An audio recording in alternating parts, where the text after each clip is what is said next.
The 1987 Philippine Constitution. Preamble. We, the sovereign Filipino people, imploring the aid of the Almighty God, in order to build a just and humane society, establish a government that shall embody our ideals and aspirations, promote the common good, conserve and develop our patrimony, and to secure to ourselves and our posterity the blessing of independence and democracy under the rule of law, with the regime of truth, justice, freedom, love, equality, and peace, to ordain and promulgate this Constitution.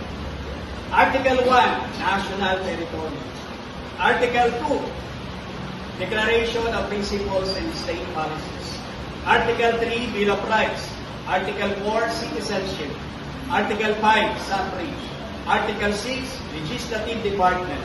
Article 7, Executive Department. Article 8, Judicial Department.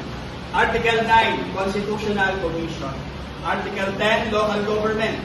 Article 11, Accountability of Public Officers. Article 12, National Economy and Patrimony.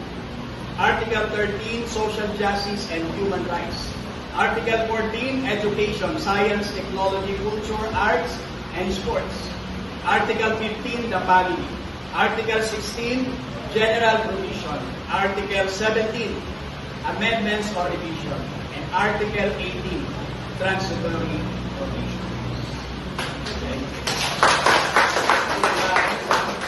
Actually, inayos ko pa ito kasi medyo kailangan ni